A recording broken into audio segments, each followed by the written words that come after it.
अस्सलाम वालेकुम दोस्तों अलियार कतलुजा और दुआन से कहता है कि अब ये कबीला आप दोनों के हवाले है और इसके बाद वो अपनी घोड़ी की तरफ रवाना हो जाते हैं, क्योंकि अर्तुगरुल और अलियार साहब ने निकासे से आने वाले जंगी सामान के काफ़िले को रोकना होता है। और दूसरी तरफ आगा भी वहाँ से अर्तुगरुल की अलियार और आल साहब की तरफ ख़बर देने के लिए जा रहा होता है।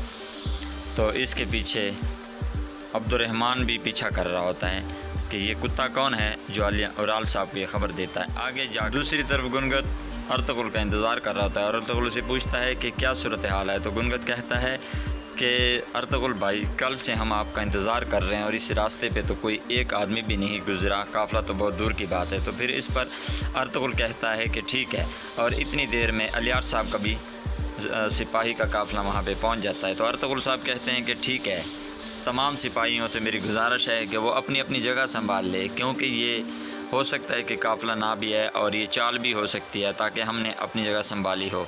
तो इस पर अलियार साहब कहते हैं कि ठीक है, अगर ऐसा है तो हम अपनी अपनी जगह संभाल लेते हैं। अगर काफ़िला ना आया, हो सकता है कि वसीलियो हम पे हमला करे, तो हम उसके लिए पहले से तैयार हो जाएं। तो वो अपनी अपनी जगह संभाल लेते हैं। और बमसी अर्तुगरुल बमसी पूछता है कि क्या वजह है। बमसी कहता है कि जैसे सोना आ रहा होता है तो भाई आपके हाथों में खारिश होते हैं, ऐसे ही सलेबी जब मुझे नज़र आते हैं तो मेरी तलवारें नयाम में नहीं रुकती और खारिश होती। तो इस पर अर्तुगरुल हंसने लगता है। दूसरी तरफ यागज़ भी किला का रजैसर पहुँच चुका होता है और अलियार साहब से औराल भी से पूछता है कि क्या खबर है। तो इस पर वो कहते हैं कि मुझे अजार साहब ने एक अहम खबर के लिए भेजा है। कहता है कि अर्तुगरुल अलियार साहब निकाय से आने वाले काफ़िले के लिए एक जाल बिछा रहे हैं और उन पर हमला करने वाले हैं। तो इस पर वो कहता है अलियार साहब कहते हैं, औराल साहब कहते हैं कि तुम जाओ और अजार साहब से कहो कि तुम काफ़िले के लिए जिरगा बुलाओ और मैं कबीले वापस आ रहा हूँ। औराल साहब वसीलियों से कहता है कि निकाय से आने वाले काफ़िले पर हमला होने वाला है। तो इस पर वसीलियो चौंक जाता है और वो कहता है तुम्हें कैसे पता है। तो औराल साहब कहते हैं कि मुझे नहीं बल्कि अर्तुगरुल और अलियार साहब को पता है। तो वो सख्त गुस्से में आ जाता है और चौंक जाता है और फिर कहता है कि बुलाओ कमांडर को, और जाते हैं वहाँ पे उनके लिए जाल बिछाते हैं। तो वो औराल साहब कहते हैं कि तुम्हें नहीं जाना चाहिए, क्योंकि हो सकता है कि तुम वहाँ मारे जाओ, बल्कि तुम तियो और अपने कमांडरों को भेजो। तो इस पर वो हुक्म देता है तियो और अपने कमांडरों को कि जाओ और उन सबको वहाँ पे उनकी लाशें गिरा दो। दूसरी तरफ निकाय से आने वाला काफ़िला भी वहाँ पर पहुँच जाता है जहाँ अर्तुगरुल और अलियार साहब ने जाल बिछाया होता है। और अर्तुगरुल आहिस्ता आहिस्ता उस काफ़िले के सामने आ जाता है। तो उस काफ़िले में एक शख्स पूछता है कि तुम कौन हो। तो अर्तुगरुल अपनी चादर हटाकर हमला कर देता है और इसी दौरान में अर्तुगरुल के दूसरी सिपाही भी निकल आते हैं और हमला कर देते हैं।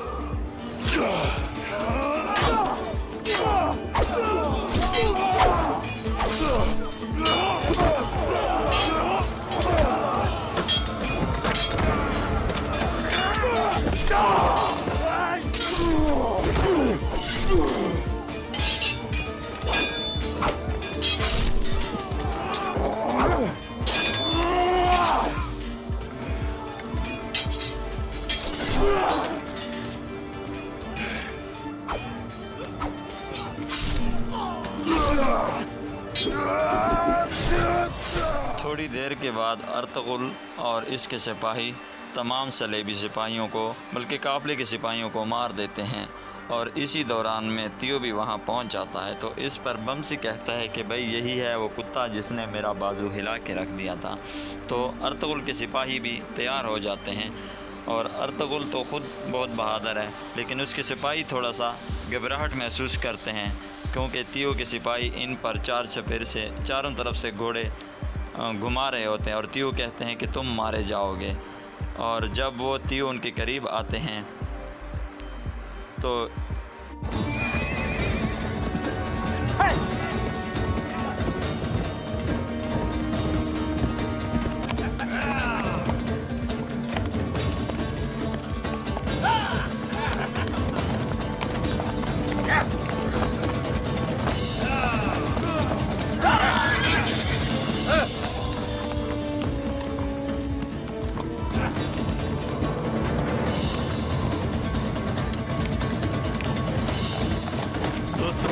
दोस्तों दूसरी तरफ इब्न अल अरबी कई कबीले में बैठकर दुआ मांग रहा होता है और कहता है कि या अल्लाह, उन मुसलमानों की मदद फरमा जो राह हक पर हैं और मेरी दुआओं को या रब कबूल फरमा।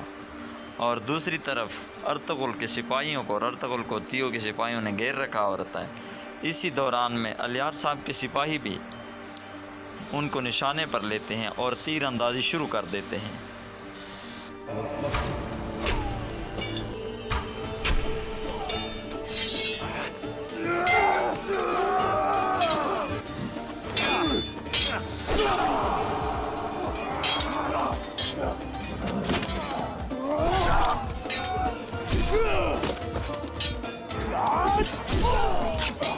तो दोस्तों इस हमले में तियो के सारे आदमी मारे जाते हैं और तियो ज़ख्मी हालत में भाग जाता है।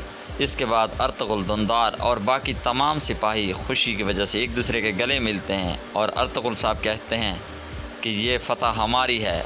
और इसके बाद कहते हैं कि जो हथियार सामने हैं वो संभाल लो और जो नहीं चाहिए वो जला लो। इसके बाद अल्लाह अकबर के नारे लगाते हैं। दूसरी तरफ अब्दुर्रहमान और दोआन भी कतलुजा के पास पहुंच जाते हैं और कहते हैं कि आगज़ वही कुत्ता है जो उराल साहब को पैगाम देता है। इसके बाद कतलुजा कहता है कि हमें आगज़ पर नज़र रखनी चाहिए जब तक कि अर्तगुल अलियार साहब नहीं आते। इसके बाद दूसरी तरफ हांडी बाज़ार में औरतें अपने काम में मसरूफ़। गुनेली कहती है कि एमा खातून, ये औरत काम ख़राब कर रही। फिर एमा खातून कहती है कि हाँ, तुमने वाकई ठीक पकड़ा है। फिर हलीमा सुल्तान उसकी तारीफ सुन के मुँह बना लेती है। और दूसरी तरफ किला करा जैसर में तियो सिपाही वापस वसीलियों के पास आ जाता है मुँह लटका के। और वसीलियो देख लेता है कि लगता है कि तियो हार गया। सब गुस्से में आता है और उसे पकड़ करके पूछता है कि क्या हुआ, तुम हार गए? तो इस पर उराल साहब कहते हैं कि इसके साथ गुस्सा करने की ज़रूरत नहीं है, बल्कि तुम उस पर गुस्सा करो जो इस कबीले में जो इस किले में गद्दार है। तो फिर वो कहता है कि हाँ, मैं उसे ख़ुद पकड़ूंगा और इसका सर तन से जुदा करूंगा। फिर वो लियार साहब कहते हैं कि तुम सोचो ज़रा कि तुम्हारे सबसे करीब कौन है, जो तुम्हारा सबसे करीब है वो ही गद्दार होगा। फिर वो सोचने लगता है और मेज़ को एक ज़ोरदार लात मारता है और मेज़ को गिरा देता है। तो दोस्तों दूसरी तरफ अर्तगुल अलियार साहब अपने सिपाहियों के साथ फतह करके चाहतार कबीले में पहुंच जाते हैं और सब लोग उनके इस्तकबाल करते हैं और उनके हक़ में नारे लगाते हैं। इतने में अब्दुर्रहमान भी अर्तगुल साहब के पास पहुंच जाते हैं और कहते हैं कि मैंने आपके हुक्म की तामील की है और गद्दार को मैंने पकड़ लिया है। तो अर्तगुल कहता है शाबाश। और इसके बाद अलियार साहब अपने कबीले से मुखातिब होता है और कहता है कि हमने वो हथियार पकड़े हैं जो हथियार कल नहीं कुछ दिनों के बाद आपके खून में नहलाए जाने वाले थे। तो इसके बाद सब लोग अलियार साहब जिंदाबाद के नारे लगाते हैं और इसके बाद अर्तगुल साहब खिताब करते हैं इन सिपाहियों से, इन कबीलों से कि मेरे मुअज़्ज़ज़ सामाईन, हमने आज वो काम करके दिखाया है जो अल्लाह ताला ने हमारे ज़िम्मे लगाया है। फिर अर्तगुल साहब ये भी कहते हैं कि हम वो मुसलमान हैं जो एक बार कसम उठा लेते हैं तो इसे पूरा करके छोड़ते हैं। और दूसरी तरफ गुनेली और दुंदार भी एक दूसरे को देख के मुस्कराते हैं और इसके बाद अर्तगुल अलियार साहब के हक़ में नारे लगाते हैं।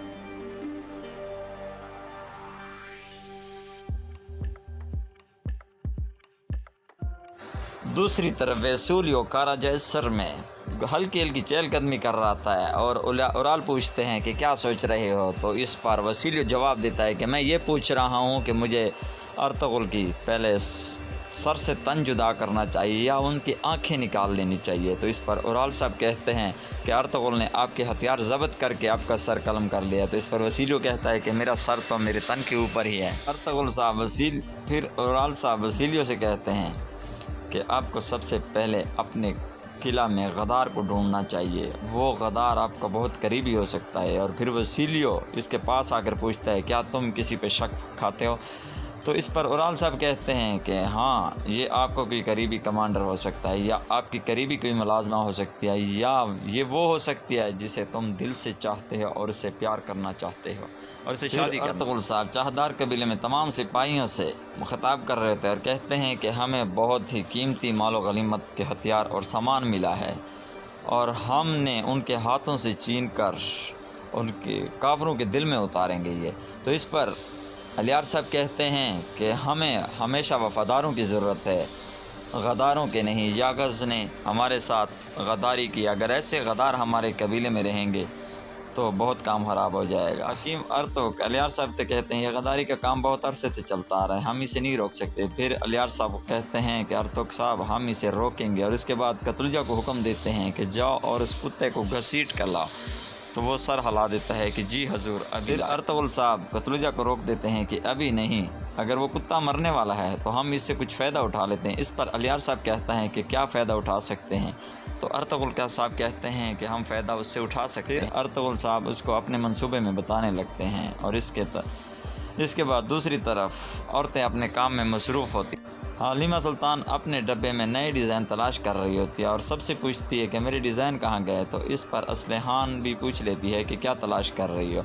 और फिर गुनेली कहते हैं कि बाजी वो डिज़ाइन तो सुबह सवेरे मैंने तमाम औरतों को दे दी। तो इसके बाद एमा खातून से कहती है कि शाबाश बेटी, लेकिन हलीमा सुल्तान बहुत गुस्से में आ जाती है और कहती है कि तुम्हें जुर्रत कैसी हुई मेरे डब्बे को हाथ लगाने की। गुनेली कहती है कि बाजी मैं औरतों को फारिग बैठना नहीं चाहती थी, इसलिए मैंने आपके कालीनों के डिज़ाइन उन औरतों को दे दिए। मैंने कहा यह काम में मसरूफ़ हो जाएं, जब तक कि आप उस वक़्त रास्ते में थी, आप हाली बाज़ार पहुंची ही नहीं थी। गुनेली कहती है मेरा कोई गलत मकसद नहीं था, बल्कि मैं तो फ़ायदा सोच रही। तो इस पर हलीमा साहब गुस्से में होती है और एमा खातून कहती है कि खैर है बेटी, तुम इतने गुस्से में हो, इसने आपकी डिब्बी को तो हाथ लगाया है, डिब्बे में ऐसा क्या चीज़ कीमती थी। तो इस पर हलीमा सुल्तान कहती है कि एमा खातून नहीं, ऐसी कोई बात नहीं, आज ये डब्बा है, कल ये मेरे ख़ैमे तक भी पहुंच जाएगी।